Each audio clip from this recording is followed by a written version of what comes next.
Halo semuanya, Sawadee-krap. Kembali lagi kita update terkait dengan persidangan kasus Brigadir Joshua yang semakin menarik karena ada banyak saksi peristiwa yang sudah dihadirkan dan akan semakin menarik karena akan saling berlawanan satu keterangan saksi dengan yang lainnya. Misalkan kita sudah ketahui ada keterangan dari Daden, ajudan dari Ferdy Sambo, terus juga ada Susi, ART-nya juga yang saling berlawanan. Misalkan adalah mengenai anak keempat dari Ferdy Sambo dan juga Putri Chandrawati.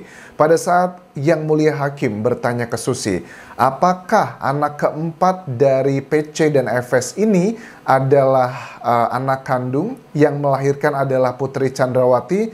Berkali-kali dibolak-balik pertanyaannya. Susi mengatakan iya, itu adalah anak kandung. Tetapi Daden mengatakan kebalikannya, bahwa anak keempat tersebut adalah anak adopsi.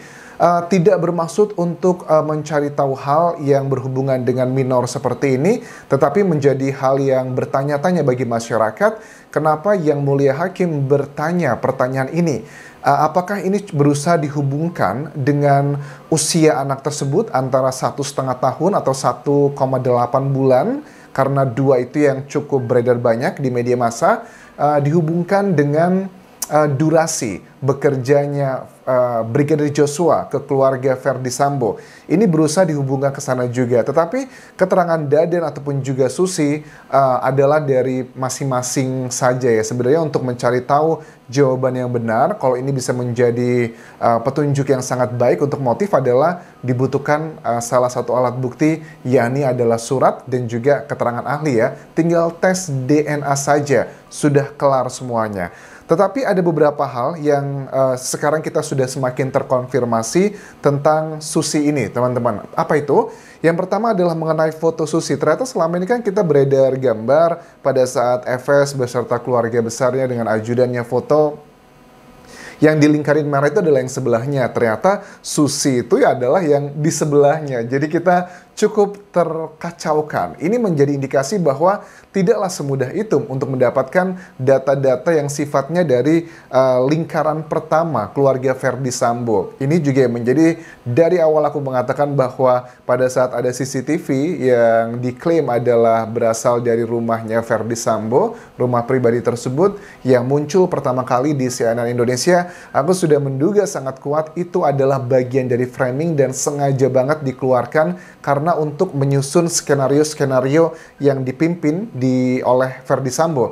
Ternyata kan baru kita ketahui memang ada CCTV yang menunjukkan Brigadir Joshua itu masih terlihat hidup di sekitar jam 5 lebih 10-an waktu Indonesia Barat. Itu kan untuk menguatkan alibi-alibi bahwa ya sudah datangnya itu katanya jam 3-an, jam 4-an. Padahal aku lihat dari persidangan ternyata mereka ini baru sampai di Jakarta, di rumah dinas tersebut di tanggal 8 tersebut. Rombongan Putri Chandrawati itu tibanya sekitar menjelang jam 5 sore, kurang 10 atau sampai 15 menit aja. Terus ini adalah bagian pertama dari Susi yang kita sudah mulai terbuka semua. Dan Susi kan sebenarnya dia tidak pakai jilbab ya. Kalau aku lihat foto di sini, oh mungkin sudah hijrah kali ya.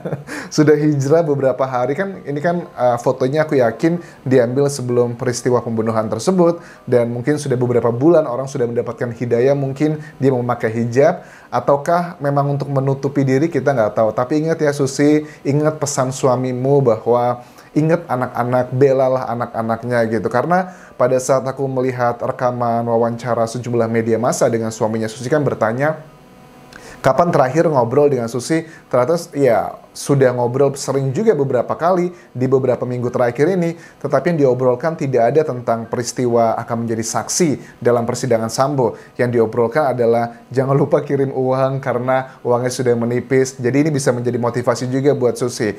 Karena apa ya, aku juga prihatin sih sama. Kamarudin Simanjuntak pun juga bernada sama, mengatakan begini, harusnya Susi itu dipisahkan dari lingkungan PC jika ingin mendapatkan keterangan darinya. Ini juga termasuk untuk si Dirianto alias Kadir juga yang berprofesi sebagai ART juga. Ini adalah hal-hal yang menurut aku sangat nggak masuk akal ya. Kenapa mereka saksi-saksi peristiwa ini masih terus bekerja di rumahnya Verdi Sambo padahal keterangan mereka diperlukan. Mudah-mudahan ada beberapa hal lah ya yang logical thinking tidak perlu dibahas, harusnya sudah dilakukan dari, nggak tahu apakah ini tugasnya tim penyidik ataukah kejaksaan ataukah dari pengadilan. Kalau setahu aku sih secara logika harusnya kejaksaan ya yang sudah menangani hal-hal seperti ini karena semuanya sudah diserahkan dari penyidik ke kejaksaan. Kemudian juga hakim kan kembali bertanya-tanya ke Susi tentang siapa yang melahirkan itu. Kalau ada beberapa dugaan masyarakat yang menduga bahwa apakah ini adalah dugaan yang perselingkuhan antara Putri Chandrawati dengan Brigadir Joshua, apakah ini adalah anaknya Brigadir Joshua juga. Kok kalau dari keterangannya Daden ini jika dia benar ya berarti itu tidak benar, tidaklah masuk akal. Apalagi juga Susi aku cek ternyata dia juga sudah mencabut ya keterangannya di persidangan tersebut bahwa itu adalah anak adopsi. Tetapi kenapa dia berbohong gitu? Apa yang berusaha ditutupi? Katakan aja yang sebenarnya. Terus dari foto ini teman-teman, kalau kalian lihat foto bersama-sama keluarga ini yang menggendong itu Verdi Sambo loh, anak terakhir ini. Apakah ini kedekatan Verdi Sambo yang luar biasa? Maksudnya biasanya anak-anak balita gitu lebih dekatnya dengan ibunya. Kan hal yang wajar seperti itu ya, kalau nggak sama ibunya biasanya akan rewel, nangis. Tetapi ini malah sama Verdi Sambo. Itu adalah kejanggalan yang pertama bagi aku. Well, ini adalah subjektif menurut aku. Yang kedua adalah pada saat peristiwa tanggal, kalau nggak salah kan si PC dan rombongan ke Magelang itu tanggal 2 Juli 2022. Tujuannya adalah untuk mengantar anak-anaknya mereka untuk masuk ke sekolah tersebut. Tetapi tidak ada media ataupun juga keterangan yang mengatakan bahwa anak balita ini juga dibawa ke Magelang. Adalah hal yang sangat janggal, anak 1,5 tahun kurang lebih masih lucu-lucunya, apalagi dikatakan pada saat PC katanya ditangguhkan penahanannya karena ada anak balita tersebut. Lah itu buktinya tanggal 2 Juli sampai 8 Juli terakhir, berapa hari itu? 6 hari, anak yang nggak dibawa juga tidak masalah begitu. Tapi kan kita tahu juga bahwa Verdi Sambo itu berangkat ke Magelang itu menyusul di tanggal 3 Julinya. Ini jadi penasaran banget sebenarnya. Kalau feelingku sangat kuat, aku lebih percaya keterangan dari Daden ya, bahwa ini adalah anak adopsi. Tetapi apakah Susi sebegitu tidak cintanya dengan anak tersebut?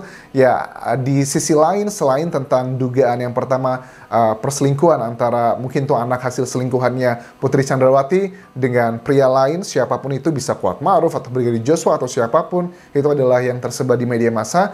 Kemungkinan besar itu sudah terpatahkan karena dengan hal-hal yang sudah kita bahas ini. Apakah ini jangan-jangan adalah hasil perselingkuhan antara ya Verdi Sambo dengan perempuan lainnya? Ini juga yang mencuat di sosial media yang menjadi perdebatan. Untuk menjawab ini semua bisa langsung dicek dengan tes DNA yang bisa dicocokkan itu, karena kan sifatnya kuantitatif ya, akan melihat matchingnya DNA-nya lebih ke siapa begitu.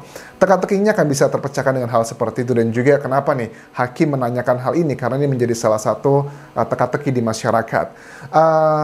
Awalnya ini tentang keterangan dari bibinya bibi atau tante Brigadir Joshua ya, Roslin dan juga Rohani Simanjuntak, tentang isu yang disampaikan bahwa Putri Chandrawati itu sudah sempat ngomong nih ke Brigadir Joshua. Jadi Brigadir Joshua pernah bilang ke emaknya atau ibunya bahwa Verdi Sambo dan Putri Chandrawati itu berencana untuk mengadopsi anak bayi, dan coba diminta bantuannya apakah di keluarganya dari Joshua itu ada anak bayi dan ada yang mau diadopsi atau tidak. Nah kemudian ibunya Brigadir Joshua ngomonglah ke Roslin, ke Rohani Simanjuntak, tante-tantenya Brigadir Joshua ini, singkat ceritanya tidak ada anak bayi, adanya anak SD gitu kan. Terus ditanyalah sama keluarganya FS dan juga PC, ternyata mereka tidak mau, mereka maunya hanya adalah mengasuh bayi saja. Ini kan berarti peristiwanya ya mungkin tidak jauh dari anak yang sudah diadopsi ini menurut versi Daden. Tetapi menurut versi Susi yang awalnya itu adalah katanya anak kandungnya dari Putri Chandrawati. Jujur aku pun tidak percaya untuk keterangan Susi tersebut. Apakah dia sebenarnya karena ketakutan aja, nervous, di bawah tekanan, makanya ada banyak jawaban-jawaban yang sudah dipersiapkan karena pertanyaan-pertanyaannya ternyata sangat menjelimet, bolak-balik, maju mundur. Makanya itu adalah strategi ya dari JPU ataupun juga hakim untuk melihat keterangan dari saksi benar atau tidak, makanya dia terkaburkan semuanya. Jadi Susi mudah-mudahan bisa jujur ya di persidangan berikutnya kalau dia memang akan diminta lagi. Kayaknya sih harusnya ada diminta keterangan lagi karena mereka adalah saksi peristiwa, teman-teman. Terus juga kalau Kadir ini juga menurut aku nasibnya sama ya kayak Susi ya. Dia hanyalah orang bawah yang juga kayaknya setia banget sama keluarganya Efes, sudah lebih dari 10 tahun bekerja di sana. Kalau Susi baru 3 tahun kurang lebih.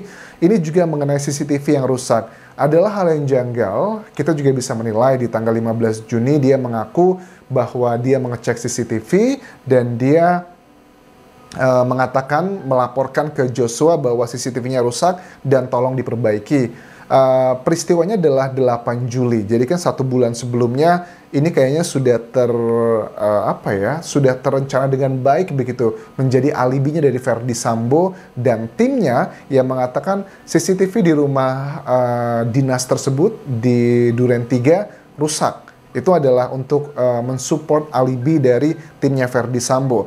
Kemudian juga tentang peristiwa yang dia membersihkan noda-noda bekas darah dari pembunuhan tersebut.